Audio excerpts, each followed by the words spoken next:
जय मसीह। प्रभु के नाम से सबको आशीष हो। आज का विषय है कि प्रभु भोज है क्या। ठीक है, प्रभु भोज है क्या, प्रभु के भोज हमें क्यों लेना चाहिए। बहुत से ऐसे लोग होते हैं, उनके मन में जहन उठते हैं कि हमें परमेश्वर के प्रभु भोज हमें किस लिए लेना चाहिए। तो इसी को हम थोड़ा सा देखते हैं पवित्र बाइबल के द्वारा। तो आइए मेरे प्रियजनों, मैं बताना चाहता हूँ कि परमेश्वर ने खुद अपने हाथों से इसे अपने चेलों के साथ स्टार्टिंग किया था।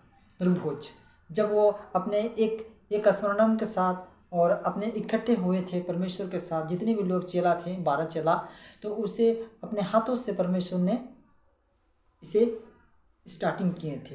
तो उसी के जरिए हम लोग प्रभु भोज को हम लोग अपनाते हैं, यानी परमेश्वर के याद के लिए हम लोग लेते हैं, उनके मृत्यु के लिए याद के लिए लेते हैं, प्रचार के लिए लेते हैं। तो ये प्रभु भोज अगर हम किस को लेना चाहिए और किसके लिए है, तो मेरे प्रियजनों में बताना चाहता हूँ कि प्रभु भोज उसके लिए है जो बपतिस्मा लिया है, मन फिराया है और बपतिस्मा लिया है, उसी के लिए प्रभु भोज है। तो हमारे प्रियजनों, मैं बताना चाहता हूँ कि प्रभु भोज इसमें बाइबल में लिखा है कि प्रभु भोज उसी के लिए है जो बपतिस्मा ले, ऐसा नहीं लिखा हुआ है।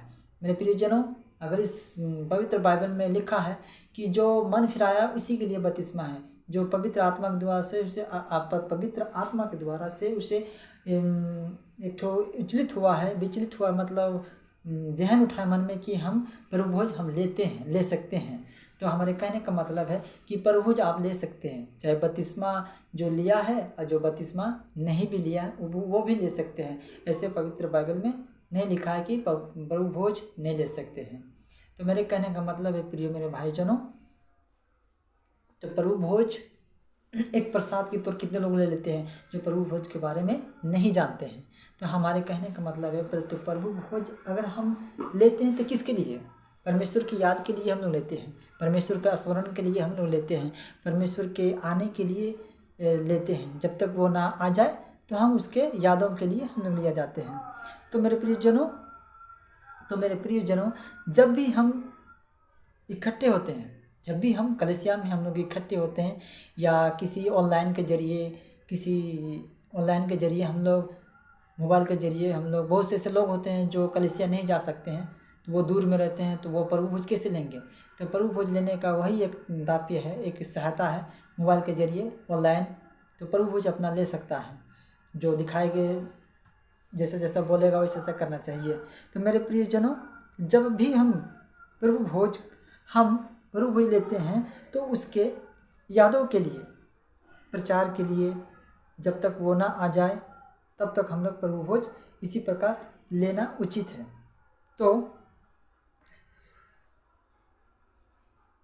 तो हमारे प्रिय भाइयों, तो हम पवित्र बाइबल में हम देखते हैं कि प्रभु भोज के नाम 3 प्रकार के हैं। वो 3 प्रकार कौन कौन से हैं थोड़ा से हम देखते हैं। तो आइए मेरे प्रियजनों, तो प्रभु भोज के विषय में थोड़ा हम जानते हैं। सबसे पहला मैं बताना चाहता हूँ कि सबसे पहला लिखा हुआ है कि पहला कुरिन्थी उसके 10 अध्याय उसके 26 वचन में देखते हैं कि लिखा है वहाँ पर प्रभु की मेज करके लिखा हुआ है, प्रभु की मेज करके। हम रिपीट कर दे रहे हैं। तो पहला कुरिन्थी उसके 10 अध्याय उसके 26 वचन में देखते हैं कि प्रभु की मेज करके लिखा हुआ है, ठीक ना। तो हमारे दूसरा नंबर में है कि प्रेरितों के कार्य उसके 2 अध्याय 46 वचन में लिखा है रोटी तोड़ना। मेरे प्रियजनों, ये रोटी तोड़ना क्या है? यानी रोटी तोड़ना पहले की सदस्यों की कलीसिया जब परमेश्वर के नाम से थे, तो पहले की कलीसिया के लोग क्या करते थे? उसे रोटी तोड़ने में लवलीन रहते थे, यानी रोटी तोड़ने में लवलीन रहा करते थे। तो उसी को प्रभु ने कहा है कि रोटी तोड़ना, वहाँ पर लिखा है कि रोटी तोड़ना। तो यहाँ तक हमारे प्रियजनों हो गए 2। दूसरा और तीसरा में लिखा हुआ है प्रभु भोज। ये भी एक प्रभु भोज है। प्रभु भोज, इसके प्रभु भोज। तो हम अगर प्रभु भोज लेते हैं तो उसके याद के लिए लेते हैं, उसके स्मरण के लिए लेते हैं। तो हमें इसी प्रकार करना चाहिए। जब तक परमेश्वर दूसरा आगमन ना हो जाए तब तक हम परमेश्वर की आराधना करते हैं, परमेश्वर की प्रार्थना करते हैं। परमेश्वर के लिए हम लोग याद के लिए अपने परमेश्वर भोज, प्रभु भोज ले सकते हैं। बहुत से ऐसे लोग होते हैं कि ये प्रभु भोज एक हल्के में ले लेते हैं। क्या सोचते हैं कि प्रभु भोज है क्या, कि ले लेते हैं, क्या होगा, कुछ नहीं होगा। मगर नहीं मेरे प्रियजनों, बाइबल में लिखा है कि प्रभु भोज जो ना अच्छे प्रकार से ना समझ कर ले तो वो निर्बलता हो सकते हैं, वो बीमार हो सकते हैं, वो मर भी सकते हैं। तो मेरे प्रियजनों, लिखा है कि जब भी तुम प्रभु भोज के समय अपने नाम, अब उसके परमेश्वर के नाम से इकट्ठे हो तो उसके याद के लिए लिया करना। यहाँ लिखा है कि मेरे स्मरण के लिए यही किया करो। इसी प्रकार भोजन के पश्चाताप उसने यह कहते हुए कटोरे भी लिया, और यह मेरे लहू में नई वाचा का कटोरा है। जब जब तुम इसमें से पियो तब तब मेरे स्मरण के लिए ही यही किया करो। क्योंकि जब जब तुम इस रोटी की खाते हो और इस कटोरे में से पीते हो तो जब तुम प्रभु न आ जाए उसकी मृत्यु का प्रचार करते रहो। यहाँ तक क्या कहते हैं कि जब जब तुम उस कटोरे में से और जब जब उस थाली में से रोटी जब उठाते हो तो वो क्या है, प्रभु की देह है, प्रभु की शरीर है, प्रभु की मांस है। तो उससे हमें खाने से क्या होता है, हमारे शरीर को एक एनर्जी होते हैं। एनर्जी का मतलब क्या होता है, परमेश्वर की हम शरीर को खाते हैं तो ये शरीर क्या है, परमेश्वर का है। जो लहू हम पीते हैं वो दाखरस होते, जो दो भी होते हैं, जो कैल्शियम दिया जाता है वो दाखरस होते हैं, यानी फल का होता है। तो उसे हम लोग क्या बोलते हैं, परमेश्वर का आशीष के नाम से खाते हैं और उसको क्या कहते हैं हम लोग, लहू कहते हैं। परमेश्वर का लहू जो हमारे लिए पिता ने 40 कोड़े खाकर अपने शरीर से जितने भी लहू बहाए थे उसके याद के लिए हम लोग पिया करते हैं, ठीक ना। तो प्रभु जिस रात को पकड़ा गया था उसी रात को ये हुआ था। तो परमेश्वर का वचन कहता है कि जब जब तुम उस रोटी में से खाओगे तब तब वो रोटी देह है, मेरा शरीर है, मेरे मांस है। और जब जब तुम वो कटोरे में से पियोगे वो मेरा लहू है, वो नई वाचा है। तुम इसे जब जब तुम पियोगे उसे स्मरण करोगे और मेरे याद के लिए, मेरे प्रचार के लिए तुम इसी प्रकार किया करोगे। हालेलुया। तो करते हो।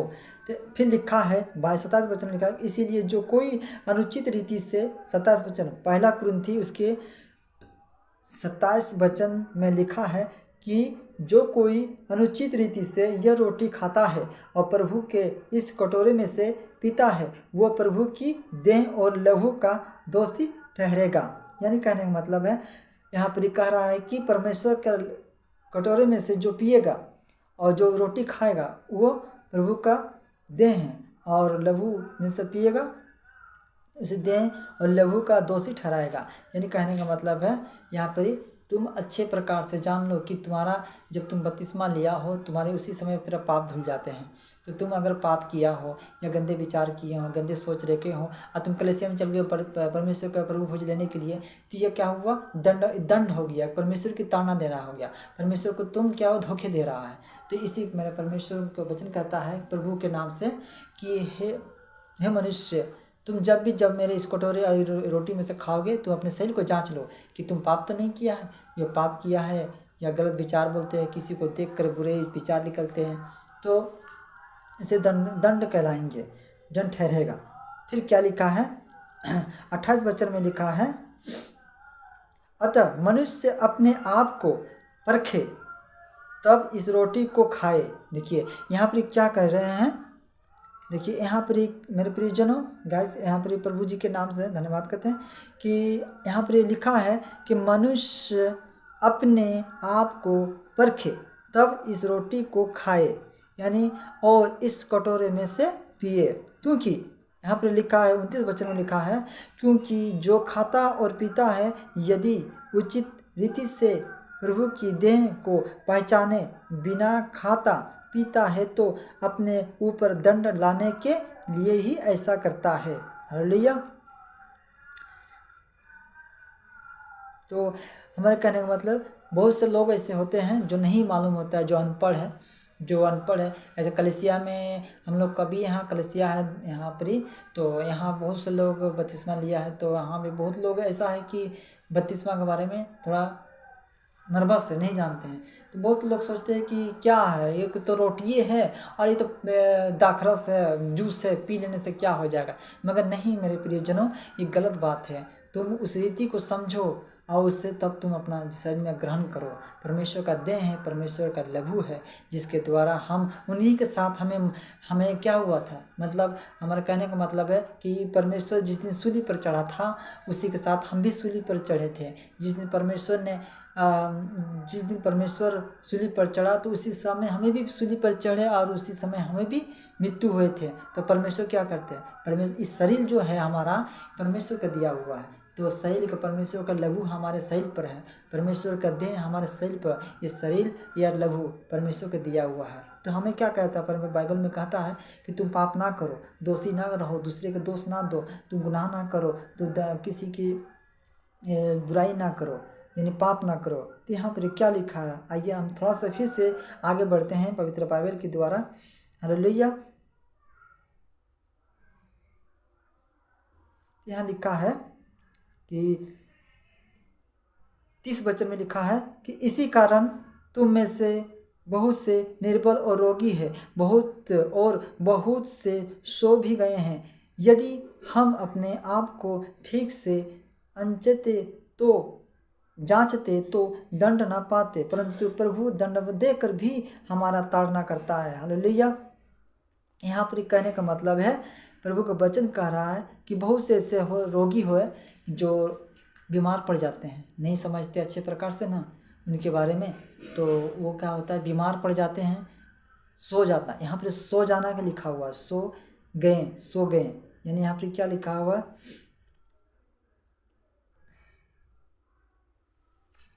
यहाँ पर क्या लिखा हुआ है कि वो सो भी गए, यानी सोने का मतलब यहाँ पर बताया गया, यानी परमेश्वर में जितने भी बाइबल में लिखा हुआ है सोना लिखा है, मरा हुआ नहीं बोलते हैं, ठीक ना। दंड ना पाते, तो प्रभु दंड देकर भी हमारे ताड़ना किया। तो निर्बल हो सकते हैं, रोगी हो सकते हैं, वो सो भी सकते हैं। तो हालेलुया। तो दोषी न ठहराया जाए। अतः हे मेरे भाइयों, जब तुम भोजन के करने के एकत्रित होते हो तो एक दूसरे के लिए ही ठहरा करो।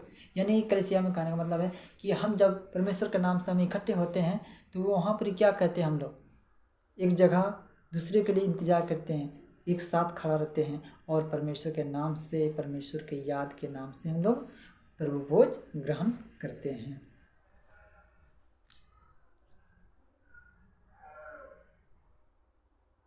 हालेलुया।